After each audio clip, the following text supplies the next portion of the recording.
Hello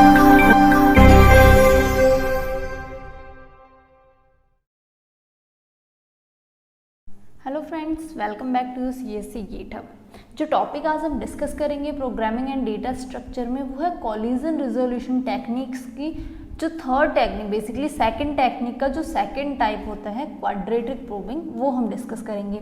previous parts में हमने collision क्या होता है, हैश फंक्शंस क्या होते हैं, देन कॉलिजन्स को रिजॉल्व करने की टेक्निक्स क्या होती हैं, मेजर टू टाइप्स की टेक्निक्स होती हैं, चेनिंग एंड ओपन एड्रेसिंग।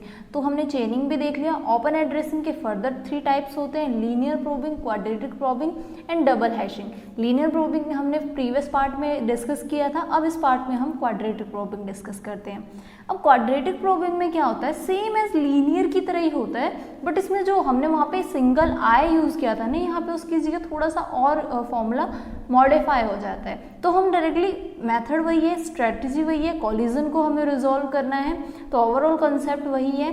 अब हम यहाँ पे डायरेक्टली क्वेश्चन डिस्कस करते हैं और डिफरेंस देखेंगे दोनों में क्या डिफरेंस रहता है, लीनियर वाले में और हमारे क्वाड्रेटिक प्रोबिंग में। ओके, तो ये क्वेश्चन है, number of collisions find out करने हैं इस क्वेश्चन में हमें। m क्या है, हमारा हैश टेबल का हमेशा साइज होता है, जिसे हम क्या करते हैं, m से रिप्रेजेंट करते हैं। ये क्या है, हैश टेबल साइज। ओके, और रेंज कहाँ से होता है, 0 to m-1 होता है। तो यहाँ m क्या है, 10, तो क्या होगा, 0 to 9 होगा, वेरी करेगा। नेक्स्ट है हमारा हैश फंक्शन। हैश फंक्शन वही हम यहाँ पे कौन सा फंक्शन यूज़ कर रहे हैं, जैसे कि हमने लीनियर प्रोबिंग में भी यूज़ किया था और चेनिंग मेथड में भी यूज़ किया था नॉर्मली, वही मेथड सेम हम हैश फंक्शन का यहाँ कर रहे हैं, डिवीजन मॉड्यूलो मेथड। अब ये हमें हमेशा हैश फंक्शन क्वेश्चन में गिवन होगा, मैक्सिमम चांसेस में आपको क्वेश्चन में डिवीजन मॉड्यूलो ही गिवन होता है। क्यों? क्योंकि वो बहुत ईजी होता है परफॉर्म करना। आफ्टर दैट उन्होंने कुछ कीज़ दिए हैं हमें, जिन्हें हमें स्टोर करना है, और कॉलिजन रिजोल्यूशन टेक्निक CRT हमें क्या दिया, QP यानी कि क्वाड्रेटिक प्रोबिंग हमें यूज़ करनी है। आपको क्वेश्चन में CRT चेंज कर करके देते रहेंगे, चेनिंग दे देंगे, हो सकता है लीनियर प्रोबिंग दे दें, डबल हैशिंग दे दें या क्वाड्रेटिक प्रोबिंग दे दें, कोई भी हो सकता है। तो ये यहाँ पे CRT चेंज होगा और बाकी आपका क्वेश्चन वैसा ही रहता है। अब बात आती है CRT की जो है हमारा, यानी कॉलिजन रिजोल्यूशन टेक्निक, उसमें क्वाड्रेटिक प्रोबिंग में क्या होता है। अब जो हमारा बेसिक लीनियर प्रोबिंग था, LP जो था, उस केस में हमारा फंक्शन क्या चेंज होता है, HF plus I whole modulus M, यही था हमारा। अब जो हमारा क्वाड्रेटिक प्रोबिंग है, इसमें थोड़ा सा चेंज हो गया है। इसमें क्या बेसिकली 2 कॉन्स्टेंट्स यूज हो गए हैं, और वो कांस्टेंट की वैल्यू हमेशा 1 ही होती है वैसे तो। दैट्स हम इस फॉर्मूले को थोड़ा सा मिनिमाइज भी कर सकते हैं। C1 और C2 2 कांस्टेंट यूज़ किए हैं और जिनकी वैल्यू क्या होती है, 1 होती है हमेशा ही। एंड जो हमारा फॉर्मूला है, और फॉर्मूला है वो चेंज होकर किस तरह से हुआ है, HF जो कि हमारे पास क्या होता था, की होती थी जो भी, HF जो हम ये अप्लाई कर रहे हैं, plus C1.I plus C2.I square whole mod M। ये हमारा क्या होता है, क्वाड्रेटिक प्रोबिंग का पूरा कंप्लीट फंक्शन होता है। Now it's upon you, like हमने प्रीवियस पार्ट में यहाँ पे HF की जगह मैं डायरेक्टली वैल्यू लेके कर रही थी। क्यों? क्योंकि हम ओवरऑल भी यहाँ मॉड्यूलो निकाल रहे थे, तो आप यहाँ मॉड्यूलो लेके कर लो या फिर पूरा ओवरऑल निकाल लो, एक सेम ही आंसर आता है, तो उससे कोई प्रॉब्लम नहीं है। नाउ इट्स अपॉन यू कि आप उसको किस तरह से करना चाहते हो, ठीक है। तो ये है हमारा फॉर्मूला। अब इस फॉर्मूला को मैं थोड़ा सा रिड्यूस करूंगी, क्यों? क्योंकि हमारे ये C1 और C2 क्या है, 1 ही है, तो 1 multiply with anything we will got what, that particular anything जो भी है हमारा। अब 1 मल्टीप्लाई बाय I करूंगी तो क्या मिलेगा, I ही मिलेगा। 1 मल्टीप्लाई विद I स्क्वायर करूंगी तो क्या आएगा, I स्क्वायर ही आएगा। तो बेसिकली हम जो फॉर्मूला यूज करेंगे, आइदर आप इस तरह से भी यूज कर लो, नो प्रॉब्लम, बट हमेशा कॉन्स्टेंट 1 ही है, तो मल्टीप्लाई करने पर वही आएगा जिससे हम मल्टीप्लाई कर रहे हैं। तो ये क्या होता है, HF plus I square whole mod M। अब यहाँ पे ये मैंने आपको बताया फॉर्मूला क्यों, एक्चुअल में बुक्स में आपको फॉर्मूला और स्टैंडर्ड फॉर्मूला जो है वो यही है। क्यों? क्योंकि जो मेजर डेफिनेशन है ना, उसमें यही है कि 2 नए कॉन्स्टेंट्स इंट्रोड्यूस किए गए थे इसके अंदर। बट जब गेट में एक बार क्वाड्रेटिक प्रोबिंग का क्वेश्चन आया था, जिसमें उन्होंने इस तरह से क्वेश्चन नहीं पूछा था, बल्कि उन्होंने क्या कहा था, फंक्शन पूछ लिया था कि क्वाड्रेटिक फंक्शन में जो हम क्वाड्रेटिक प्रोबिंग यूज़ करते हैं उसमें हमारा हैश फंक्शन क्या है। तो उस केस में उन्होंने ये ना दे के उन्होंने ये ऑप्शन दिया था। तो आप लोग कंफ्यूज मत होना, वहाँ पे कई स्टूडेंट्स कंफ्यूज हो गए थे कि भी कांस्टेंट तो यूज़ हुए ही नहीं है। तो वो ऑब्वियसली कांस्टेंट अगर 1 है तो उस केस में क्या फ़र्क पड़ेगा अगर हम इस तरह से भी लिख देंगे। तो ये ऑप्शन गिवन था, ये कंप्लीट फॉर्मूला गिवन नहीं था, दैट्स वाई मैंने आपको इस तरह से यहाँ पे बताया। ठीक है, चलिए अब क्वेश्चन स्टार्ट करते हैं। हम हैश टेबल क्रिएट करते हैं। सबसे पहले तो हमारा हैश टेबल क्या है, साइज 10 है, तो मैं यहाँ पे क्या कर लेती हूँ 10 ब्लॉक्स बना लेती हूँ सबसे पहले।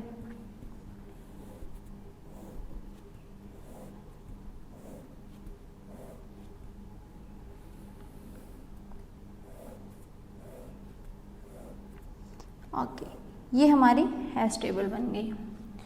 0 1 2 3 4 5 6 7 8 1 is 9।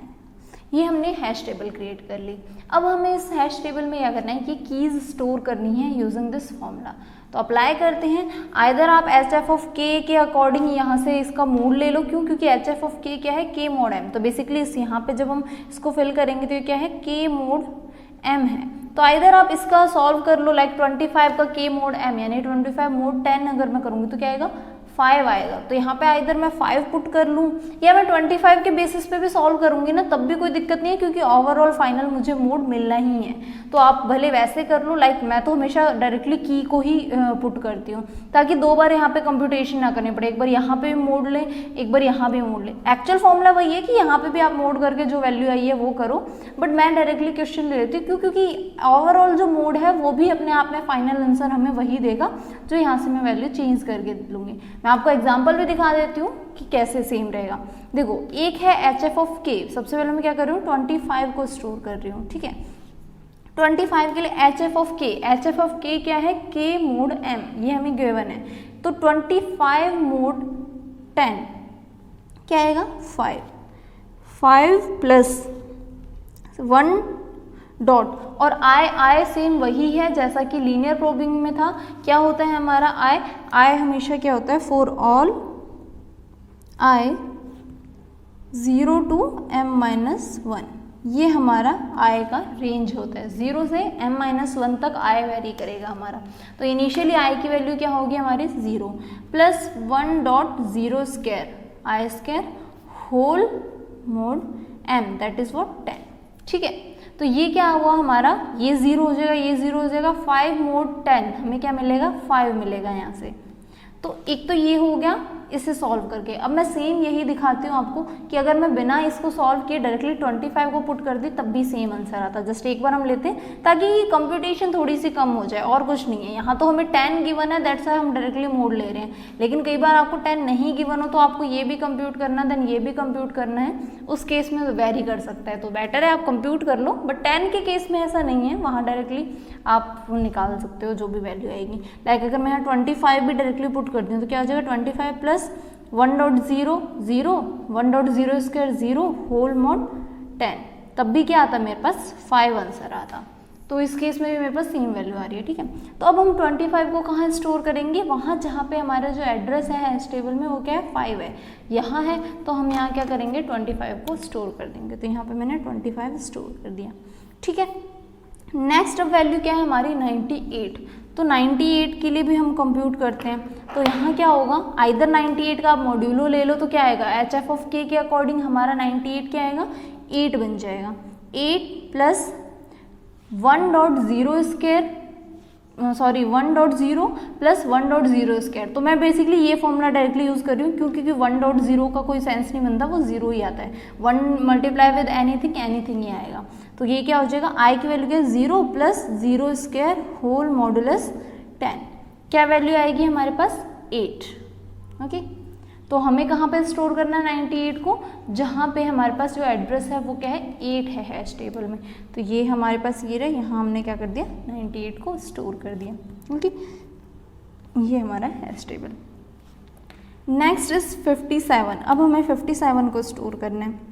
तो सेम अगेन 57 का एच एफ ऑफ के करेंगे तो क्या आएगा हमारे पास 7। आइदर आप 57 लिख लो यहाँ पे या एच एफ ऑफ के अकॉर्डिंग वो वैल्यू लिख लो। तो क्या आएगा एच एफ ऑफ के यानी कि 57 मोड 10 क्या आएगा 7 plus 0 square whole modulus 10, what we will got 7। It means 57 कहाँ जाके स्टोर होगा, जहाँ 7 एड्रेस है। तो यहाँ पे हमने क्या कर दिया, 57 को स्टोर कर दिया। Next one is 75। Okay, now what we will got, अगर हम डायरेक्टली देखें तो हमें अभी तक में हमने क्या देखा, जो लास्ट वैल्यूज थी 10 का मॉड्यूल ले रहे हैं तो वही हमारे पास वैल्यू आ रही है। तो यहाँ से भी हमारे पास क्या आएगा, 5 ही आएगा। एक बार देख भी लेते हैं फिर भी। 75 मॉड्यूलो 10 क्या आएगा, 5 + 0 square whole mod 10, what we will got 5। But 5 पे तो ऑलरेडी हम वैल्यू स्टोर कर चुके हैं 25 को। इट मीन्स व्हाट, यहाँ हमारा क्या आ गया, कॉलिजन आ गया। तो मैं जो कॉलिजन आ रहा है उसको सर्कल या स्क्वायर कर दो, ताकि क्यों, क्योंकि हमें नंबर ऑफ कॉलिजन्स पूछे। अब देखो हम यहाँ कितनी सारी कंप्यूटेशन करने वाले हैं, तो वो कंप्यूटेशन मिक्स ना हो जाए, इसलिए आप कॉलिजन को आइदर वहाँ पे सी लिख देना, या तो आपकी मर्जी है, या कॉलिजन पूरा लिखना चाहो तो कॉलिजन लिख देना। बेटर है कि आप उसको सर्कल कर दो, इतना टाइम है सर्कल बनाने में, स्क्वायर बनाने में ज़्यादा टाइम नहीं लगता। ठीक है, तो ये हमें क्या मिला, एक कॉलिजन मिल गया। इट मीन्स यहाँ जाके स्टोर ये नहीं हो रहा। अब मुझे क्या करनी पड़ेगी, आई की वैल्यू को इंक्रीमेंट करना पड़ेगा। आई की वैल्यू कैसे थी, 0 to m-1 तक वेरी करेगी। तो 0 तो हमने ले लिया, अब हम इंक्रीमेंट करेंगे इसको +1 से, यानी कि आई की वैल्यू क्या हो जाएगी, 1। तो ये ही सेम हमारा चेंज हो जाएगा, 5 + 1 स्क्वायर होल मॉड 10। ओके, तो यहाँ क्या हो जाएगा, ये 5 + 1 + 1 दैट इज व्हाट 7 mod 10। क्या वैल्यू आएगी हमारे पास, 7। नाउ सी 7 पे भी हमारी जो वैल्यू है वो स्टोर्ड है ऑलरेडी 57। तो ये भी क्या है, हमारा एक और कॉलिजन हुआ। तो अगेन हम आई की वैल्यू को चेंज करेंगे। अब आई +1 से इंक्रीमेंट होगा तो क्या हो जाएगा, 5 + 2 स्क्वायर होल मॉड 10। तो ये क्या हो जाएगा, 5 + 2 स्क्वायर इज व्हाट 4। तो ये हो जाएगा 5 + 6 that is 11 mod 10, but we will got 1। 11 mod 10 क्या आएगा हमारे पास, 1। इसका मतलब ये जो हमारा 75 है ये कहाँ जाके स्टोर होगा, जहाँ पे 1 एड्रेस है। अब देखो 1 पे हमारा स्पेस अवेलेबल है, इट मीन्स हमारा 75 कहाँ स्टोर हो जाएगा, 1 पे स्टोर हो जाएगा। अब इस 75 को स्टोर करने के लिए हमें कितने कॉलिजन्स मिले, 2 कॉलिजन मिले। अब देखो लीनियर प्रोबिंग में क्या होता, लीनियर प्रोबिंग में ये 75 वाला यहाँ स्टोर नहीं हुआ तो एक एक स्टेप आगे जा रहा था, वो नेक्स्ट पे ट्रेवर्स कर रहा था, फिर नेक्स्ट को करता, नेक्स्ट करता। तो देखो कितने कॉलिजन आते हैं, सिर्फ एक कॉलिजन आता है। क्यों, क्योंकि इसके बाद यहाँ पे हमारे पास स्पेस अवेलेबल है।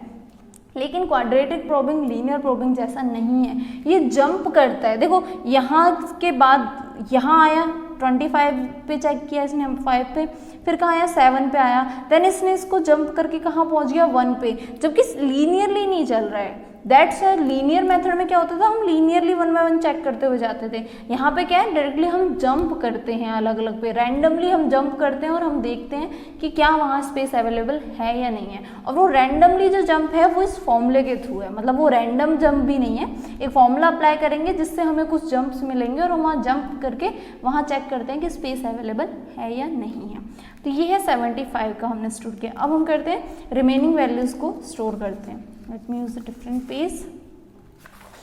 ओके, सो रिमेनिंग वैल्यूज़ हैं हमारी 75 तक हमने स्टोर कर लिया है। रिमेनिंग वैल्यूज़ लिख लेती हूँ मैं पहले, 97, 18, 78, 65, 46। ओके, ये हमारी वैल्यूज़ हैं। अब हमें क्या करना है, इनको कंप्यूट करना है और यहाँ हमारे हैश टेबल में स्टोर करते जाना है। तो हम इनको कंप्यूट करते हैं। नेक्स्ट हमें क्या स्टोर करना है, 97 फॉर्मूला क्या होता है हमारा, HF(k) + I square whole mod m। Okay, either आप कंप्लीट फॉर्मूला लिख लो, C1.I + C2.I स्क्वायर।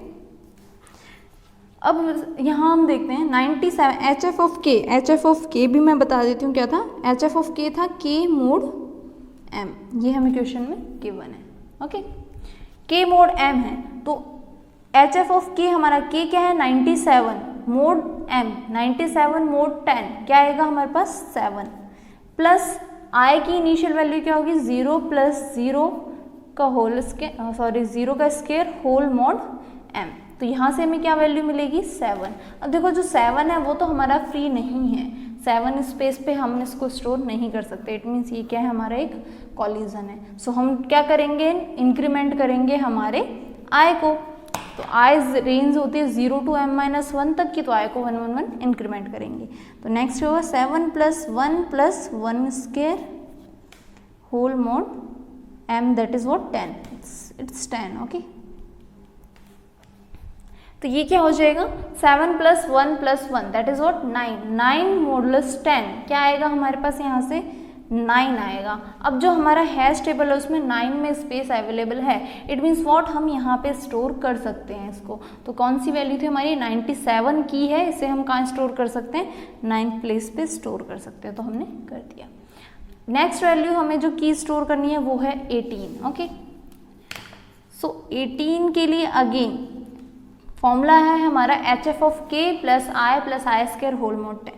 तो HF(k) क्या आएगा 18 modulo 10, we will got what 8 plus initially I की वैल्यू 0 + 0² होल मॉड 10। तो ये क्या हो जाएगा हमारे पास कंप्लीट वैल्यू क्या आएगी 8। नाउ सी 8 पे तो ऑलरेडी हमारे क्या है एक वैल्यू स्टोर है, इट मीन्स व्हाट हम यहाँ पे नहीं स्टोर कर सकते, ये क्या है कॉलिजन है। सो इंक्रीमेंट करेंगे I को इंक्रीमेंट किया तो 8 + 1 + 1² whole mod 10, what we will got 8 + 1 + 1 that is what 10, 10 mod 10 we will got what 0, 10 mod 10 मतलब 10 का डिवाइड करेंगे 10 से, रिमाइंडर क्या आएगा 0। मॉडुलस का मतलब क्या होता है रिमाइंडर बेसिकली, जो हमने ऑलरेडी फर्स्ट पार्ट में ये चीज़ें डिस्कस की थी। तो ये क्या है हमारे पास 0, इट मीन्स व्हाट 18 हमारा कहाँ जाके स्टोर होगा जहाँ एड्रेस क्या है 0 है। तो देखो 0 पे स्पेस अवेलेबल है, ठीक है हम यहाँ पे 18 को स्टोर कर देते हैं। तो अब क्या बचा, अब हमें स्टोर करना है 78। तो 78 के लिए ट्राई करते हैं। 78 modulo 10 we will got what 8 + 0 + 0²। तो देखो ये ऑलरेडी आप करके आ चुके हो, तो आपको जाहिर सी बात है यहीं से सीधा पता चल जाएगा कि आपको क्या मिलेगा कॉलिजन मिलेगा। तो यहाँ से हमें क्या मिलेगा 8, जो कि क्या है कॉलिजन है। 8 पे हमारे पास स्पेस अवेलेबल नहीं है, तो अब हम क्या करेंगे इंक्रीमेंट करेंगे। तो देखो इंक्रीमेंट करने के बाद आपको सेम क्या मिलेगा, यही ये प्रोसीजर सेम फॉलो करेगा। जब आपके पास सेम कैलकुलेशन आ रही है ना, प्रोसीजर भी सेम फॉलो करेगा। तो अब आप जब अगेन I की वैल्यू को इंक्रीमेंट करोगे तो आपको क्या मिलेगा, यहाँ पे जब आप 1 करोगे तो आपको सेम ये 0 ही मिलेगा। तो बेटर ये है कि आप उस टाइम पे जब आपको दिख रहा है कि भाई मैं इंक्रीमेंट करूँगी तो मेरे पास कुछ ऐसी वैल्यू आएगी जहाँ मैं ऑलरेडी जस्ट प्रीवियस वैल्यू को स्टोर करके आई हूँ, तो आप यहाँ पे इसको 1 1 1 इंक्रीमेंट करने की बजाय ना, अगर सेम कैलकुलेशन आप ऑलरेडी कर चुके हो तो वहाँ तक इंक्रीमेंट मत करो, सिर्फ उतने कॉलिजन काउंट करके लिख दो। देखो कॉलिजन्स मत भूलना, ऐसा ना हो कि आप स्किप कर दो तो कॉलिजन भूल जाओ, ये भी एक कॉलिजन है। जब आप 8 + 1 + 1² होल मॉड 10 करोगे तब आपके पास क्या आएगा 0, तो 0 पे भी ऑलरेडी वैल्यू स्टोर है, तो ये भी क्या एक कॉलिजन है। तो आप ये मत भूलना कि आपको कॉलिजन ऐड करना है। मुझे पता है कि मैं यहाँ ये ऑलरेडी मैं कर चुकी हूँ कंप्यूटेशन, मेरे पास कॉलिजन आया था तो यहाँ भी कॉलिजन आएगा। नेक्स्ट जब मैंने एक इंक्रीमेंट किया तो मेरे पास वैल्यू स्टोर हुई थी, पर अब वो मैं इंक्रीमेंट करूँगी तो वहाँ मैं ऑलरेडी करके आ चुकी हूँ स्टोर, तो डेफिनेटली अब वहाँ नहीं स्टोर कर सकती, तो वो भी एक कॉलिजन होगा। तो आइदर अगर आपको कंप्यूटेशन नहीं करनी है बार बार तो कॉलिजन्स यहाँ पे लिख लेना कि एक कॉलिजन तो आए, दूसरा कॉलिजन फिर से इंक्रीमेंट करने पे आएगा, इस तरह से या तो आप पहले से लिख लेना। अदरवाइज बेटर ये है कि आप सारे स्टेप्स लिख लो, क्यों, क्योंकि नंबर ऑफ कॉलिजन्स गलत हो जाएंगे उससे, और क्वेश्चन हमेशा कॉलिजन्स पे ही आता है कि कितने कॉलिजन्स हुए, ठीक है। ओके, सो अगेन अब हम I की वैल्यू को इंक्रीमेंट करते हैं, तो 8 + 2 + 2² whole mod 10, but will got 8 + 2 + 4 whole mod 10। तो इस केस में अब हमारे पास क्या आएगा, we will got 14 mod 10, 14 mod 10 it means what हमारी वैल्यू कहाँ जाएगी 14 mod 10 वी विल गॉट 4। तो हमारी वैल्यू कहाँ स्टोर होगी जाके 4th एड्रेस पे, जहाँ पे एड्रेस 4 है। तो देखते हैं 4 पे स्पेस अवेलेबल है, यस 4 पे स्पेस अवेलेबल है। क्या स्टोर करना था हमें 78, तो हमने क्या कर दिया 78 को स्टोर कर दिया। नेक्स्ट अभी हमारे पास 2 की वैल्यूज और बची हैं 65 और 46, उनको भी स्टोर करते हैं 65 और 46। ओके, सो पहले हम देखते हैं 65। अब देखो 65 वाला भी आप देखो ना, तो 5 के मॉड्यूलों का आप ऑलरेडी कंप्यूट कर चुके हो, एक बार फिर 2 बार, इसका मतलब फिक्स है कि 2 कॉलिजन तो आपको मिलेंगे ही मिलेंगे। तो आप आइदर आप यहाँ से डायरेक्टली काउंट कर लो या फिर हम करके देख लेते हैं, वो ज़्यादा बेटर है ताकि कन्फ्यूजन्स ना हो, मिस्टेक ना हो।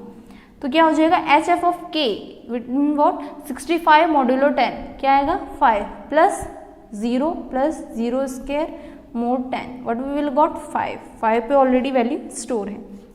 इंक्रीमेंट करते हैं 5 + 1 + 1 square whole mod 10, what we will got 7 mod 10, 7 पे भी स्टोर्ड है। तो देखो ऑलरेडी हम 2 बार 5 के लिए कर चुके थे, तो मैंने कहा था ना 2 बार तो आपको मिलेंगे ही मिलेंगे, मिनिमम है, ऐसा नहीं है कि एग्जैक्टली 2 मिलेंगे, मिनिमम 2 तो मिलेंगे ही। क्यों? क्योंकि वो प्रोसीजर आप ऑलरेडी कर चुके हो।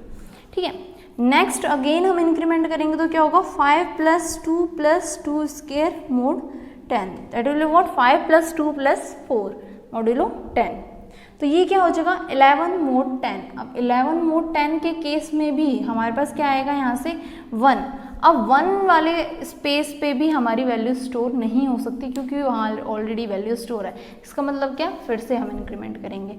अब हम फिर से इंक्रीमेंट करेंगे तो क्या हो जाएगा 5 + 3 + 3 स्क्वायर होल मोड 10। ओके, इस केस में हमें क्या मिलेगा 5 + 3 + 9 whole mod 10, we will got what 7। Now see, आपको यहाँ क्या मिल रहा है, कुछ इस तरह से सीरीज मिल रही है 5 7 1 7। अगेन जब आप देखोगे अभी इसमें ना एक यही मेजर पॉइंट, ये मैंने एग्जांपल इसीलिए लिया क्योंकि इस एग्जांपल में ये जो क्वेश्चन आया हुआ है प्रीवियस ईयर में, यहाँ पे यही प्रॉब्लम हुई थी। यहाँ एक वैल्यू ऐसी आएगी जो आप बार बार कंप्यूट करते रहोगे पर वहाँ वो क्या होगा स्टोर नहीं होगी वो वैल्यू। तो देखते हैं अभी हम क्या होता है।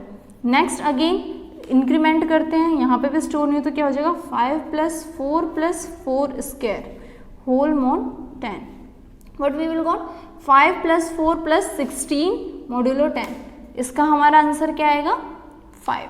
अब 5 पे भी हम ऑलरेडी देख चुके हैं, हमें कॉलिजन मिला है, तो अगेन हम क्या करेंगे इंक्रीमेंट करेंगे 5 + 5 + 5 square that is what 25 whole modulo 10। इस केस में भी हमें क्या मिल रहा है 35 मॉड्यूलो 10, ये क्या हो जाएगा 5। अगेन इंक्रीमेंट करेंगे, कब तक करना है हमें m-1 यानी कि 9 तक करना होता है। ठीक है, तो 5 + 6 + 6 स्क्वायर होल मॉड्यूलो 10, तो यहाँ क्या आएगा हमारे पास 7। तो इस केस में भी हमें क्या मिल रहा है कॉलिजन, क्यों? क्योंकि 7 पे भी ऑलरेडी वैल्यू स्टोर है। तो देखो एक यहाँ पे मैं शॉर्ट ट्रिक बताती हूँ, जब आपको इस तरह का ऑर्डर मिल रहा हो ना कि चीज़ें बार बार रिपीट हो रही हैं, देखो इस पूरी कैलकुलेशन में हमारे पास क्या आ रहा है 5 7 1 एक बार आया है, जो एक आधी बार अगर हुआ है उसको आपको नहीं देखना, लेकिन देखो बाद के सारे कंप्यूटेशन में क्या 5 7 हमें यही वैल्यूज मिल रही हैं। मतलब हमारा जो कंप्यूटेशन है वो बार बार जंप करवा के कहाँ पहुँचा रहा है, हमें 5 7 पे ही पहुँचा रहा है। इट मीन्स वॉट, हम कितनी ही कैलकुलेशन कर लें बार बार हमें वही एड्रेसेस मिलेंगे 5 7 वाले। तो यहाँ से आप डायरेक्टली या तो कंक्लूड कर लो कि ये जो वैल्यू है आपकी ये स्टोर नहीं हो सकती है, और कितने कॉलिजन्स आएंगे, जितने स्पेसेस हैं उतने ही कॉलिजन बनेंगे। क्यों? क्योंकि मैक्सिमम रेंज कितनी है इसकी 0 से 9 तक, तो 0 to 9 यानी कि कितने 10। तो यहाँ से आपके कितने, आप डायरेक्टली यहाँ से कंक्लूजन फाइंड आउट कर लोगे कितने 10 आपके कॉलिजन्स आएंगे। देखो एक कॉलिजन ये वाला था, दूसरा ये, फिर ये, फिर ये और ये 1 2 3 4 5 6 7 आप कर चुके हो। रिमेनिंग अभी 3 बचे हैं, वही इसको एक बार क्या करोगे 7 + 7 स्क्वायर करोगे, 5 + 7 + 7 square whole modulo 10, then 8 + 8 square 9 + 9 square. हर केस में आपको क्या मिलेंगे, बार बार वैल्यूज रिपीट होके मिलेंगी। हम कंप्लीट भी कर लेते हैं ताकि आप लोगों को क्लियर हो जाए, बट एग्जाम में जब इस तरह के आपको रिपीटेशन मिले तो समझ जाना कि ये वैल्यू स्टोर नहीं होगी, और डायरेक्टली वहाँ पे कितने नंबर ऑफ कॉलिजन काउंट करने हैं आपको 10 उस एक वैल्यू के लिए। बाकी कॉलिजन्स को मत भूलना, ये तो काउंट करने ही करने हैं आपको, बट इस एक वैल्यू यानी कि 65 के लिए कितने कॉलिजन्स मिलेंगे, 10 कॉलिजन मिलेंगे ही मिलेंगे। हम बाकी कर भी लेते हैं ताकि क्लियर हो जाए। तो देखो इंक्रीमेंट करती हूँ मैं, क्या है 5 + 7 + 7 स्क्वायर होल मॉड्यूलो 10। इस केस में हमें क्या मिलेगा 1। नेक्स्ट क्या है, इंक्रीमेंट करेंगे 5 + 8 + 8 स्क्वायर होल मॉड्यूलो 10। इस केस में हमें क्या मिलेगा 7। नेक्स्ट और last increment 5 + 9 + 9 square whole modulo 10, we will got what it's 5। Okay, तो हमें अगेन क्या मिला 175। जो चीज़ें हमें ऑलरेडी मिल रही थी 175 वही हमें वापस मिला है। कितने नंबर ऑफ कॉलिजन्स आए, ये और ये ऑलरेडी 7 हो चुके थे, 8 9 और 10, तो कितने कॉलिजन्स हुए 10। तो या तो आप डायरेक्टली कंक्लूड कर लो, जो m का साइज है उतने कॉलिजन आएंगे। ये 10 क्या है, m है, तो डायरेक्ट कैसे कंक्लूड करोगे, जो m का साइज है उतने कॉलिजन्स आएंगे अगर कोई वैल्यू आपकी स्टोर नहीं हो रही है। तो यहाँ से क्या आपको पता चल जाएगा कि 65 कांट बी स्टोर्ड। ओके, यहाँ बच्चों ने क्या की थी, मिस्टेक कर दी थी, उन्होंने इस कॉलिजन को 10 कॉलिजन्स काउंट नहीं किए थे। क्यों? क्योंकि उन्होंने ये सोच लिया था कि 65 तो स्टोर ही नहीं हो रहा है, जबकि ऐसा नहीं है। कॉलिजन्स अगर हुए, स्टोर नहीं हुआ तो हमारी लिमिट, फॉर्मूले की लिमिट भी तो इतनी थी ना कि i की रेंज कहाँ से होगी, 0 to m-1 तक ही होगी, तो फॉर्मूले की लिमिट खत्म हो चुकी है। लेकिन कॉलिजन तो हमें मिले, हमारा जो कंप्यूटर सिस्टम है उसने इतनी बार ट्राई तो किया ही था उसको स्टोर करने का, m टाइम्स ट्राई तो किया ही उसने, नहीं स्टोर हुआ। एट लास्ट फिर हम यही डिसाइड करेंगे कि चलो जब स्टोर ही नहीं हो रहा है तो हम छोड़ देते हैं इसको। तो ये चीज़ थी कि ये मिस्टेक मत करना, ये कॉलिजन्स भी आपको काउंट करने होते हैं, ठीक है। तो ये हो गया 65 हमारा स्टोर नहीं होगा। अब लास्ट वैल्यू बची है हमारी 46, उसको और देख लेते हैं 46 के लिए। तो 46 वैसे तो हम देखें तो 6 वाला प्लेस खाली है, तो डायरेक्टली हमें यहीं से ही पता चल जाएगा कि हाँ 46 तो फर्स्ट स्टेप में ही वो हो जाएगा हमारा स्टोर। तो मैं यहीं कर देती हूँ, स्पेस है हमारे पास, 46 को स्टोर करना है। तो HF ऑफ K यानी कि 46 मॉड्यूलो 10 क्या आएगा, 6 + 0 square whole mod 10, what we will got 6। अब 6 प्लेस पे हमारा क्या है, स्पेस अवेलेबल है, तो 46 कहाँ स्टोर होगा, 46 यहाँ स्टोर होगा। और क्या स्टोर नहीं हुआ हमारा, 65 स्टोर नहीं हुआ है। देखो स्पेस हमारे पास अभी भी 2 ब्लॉक्स खाली थे, तब भी हमारा 65 स्टोर नहीं हुआ, जबकि लीनियर मेथड होता ना तो 65 डेफिनेटली स्टोर हो जाता। क्यों? क्योंकि वो उसमें हर ब्लॉक को चेक करते हुए चलता है, जबकि यहाँ क्या कर रहे हैं, हम जंप कर रहे हैं। दैट्स वाई क्वाड्रेटिक प्रॉब्लम की ड्रॉबैक क्या थी कि ये रैंडम जो जंप है ना, उसकी वजह से क्या होता है, हम स्पेसेस को स्किप कर देते हैं। जैसे कि इस केस में हुआ, हमारे पास ये स्पेस था लेकिन हमारी कैलकुलेशन इस स्पेस पे कभी पहुंची ही नहीं, 2 और 3 हमारे पास आ ही नहीं रहे थे हमारे कैलकुलेशन से, जिस वजह से हम उस वैल्यू को क्या नहीं कर पाए, स्टोर नहीं कर पाए। जबकि लीनियर प्रोबिंग में क्या है, हम स्टोर कर पाते हैं। तो ये है बेसिकली हमारा क्वाड्रेटिक प्रोबिंग। अब क्वेश्चन था हमारा number of collisions find out करने का, तो हम कॉलिजन्स काउंट कर लेते हैं। देखो 1 2 and let me use another 3 4 5 6। Okay, 6 तो ये थे और ये टोटल हमारे पास कितने हैं, 10। तो बेसिकली कितने यहाँ पे नंबर ऑफ कॉलिजन्स मिले हमें, 16 कॉलिजन्स हमें यहाँ पर मिले हैं। टोटल कॉलिजन्स कितने हैं, एक बार फिर से काउंट कर लेते हैं, कहीं कोई गलती तो नहीं है। 1 2 3 4 5 6 एंड यहाँ पे हमें 10 मिले थे, ठीक है। टोटल नंबर ऑफ कॉलिजन्स हमारे कितने हैं, 16 कॉलिजन्स हमें मिले हैं। तो इसका आंसर क्या है, क्वेश्चन था हमारा फाइंड नंबर ऑफ कॉलिजन्स, तो हम यहाँ पे लिखेंगे जो हमारे टोटल नंबर ऑफ कॉलिजन्स हैं, टोटल नंबर ऑफ कॉलिजन्स और 16, ये हमारा आंसर है इसका। तो वहाँ पे स्टूडेंट्स ने क्या किया था, 6 को टिक किया था, जबकि टोटल आंसर था 16। ओके, तो हो सकता है आपको कभी कभी ये वैल्यू भी क्वेश्चन में मिल जाए कि कौन सी वैल्यू है जो स्टोर नहीं हुई है, यानी कि हो सकता है ऑप्शन मिल जाए 65 कांट बी स्टोर्ड, इस तरह के ऑप्शन मिले, all values are can be stored in this hash table, 65 can be stored in this table, और may be they will say that one value among them और one key value among them can't be stored in the hash table because of quadratic probing. तो इस तरह के option भी मिल सकते हैं, बट बेसिकली क्वेश्चन हमेशा कॉलिजन पे ही आया है, उस तरह के क्वेश्चन कभी आए नहीं है, बट ठीक है, चांस है कि वो गेट में वेरिएशन चाहें तो उस केस में वो हो सकता है कि आपसे इस तरह के क्वेश्चन भी पूछ लें। तो ये बेसिकली ये मेथड होता है कॉलिजन्स फाइंड आउट करने का, एक प्रॉपर फॉर्मूला है, उस फॉर्मूले में आपको ये केस है जब हम बाय डिफॉल्ट कांस्टेंट को क्या करते हैं, 1 लेके चलते हैं। कभी कभी क्वेश्चन में आपको वो कांस्टेंट की वैल्यू चेंज करके दे देते हैं, वो आपको कह देते हैं कि जो कांस्टेंट है उसे 2 अज्यूम करके चलना है, तो उस केस में ये फॉर्मूला, ये वाला फॉर्मूला नहीं रह जाएगा, फिर आपको यही फॉर्मूला अप्लाई करना है, ठीक है। मैक्सिममली तो वो आपको कांस्टेंट की वैल्यू नहीं देते हैं, तो उस केस में बाय डिफॉल्ट 1 अज्यूम करना है। कभी कभी क्वेश्चन को थोड़ा लेंदी बनाने के केस में, जैसे कि गेट में ऐसा नहीं होता है, वैसे तो गेट में लेंदी से मतलब नहीं होता है, वो बेसिकली इंटेलिजेंस चेक करते हैं, बट जो स्टूडेंट्स कॉलेज के एग्जाम के लिए प्रिपेयर कर रहे हैं वहाँ ऐसा ज़रूर होता है, वहाँ वो कभी भी कांस्टेंट की वैल्यू को 1 नहीं देंगे, अदरवाइज क्वेश्चन बहुत सिंपल हो जाता है। तो उस केस में वो जो कांस्टेंट्स हैं उनकी वैल्यू चेंज कर देते हैं, अपने अकॉर्डिंग वो हो सकता है C1 और C2 की अलग अलग वैल्यूज़ दे दें, या दोनों की सेम दें बट 1 ना दे, कुछ और दे दें, तो वो चीज़ें हो जाती हैं, थोड़ा सा चेंज हो जाता है उस केस में, ठीक है।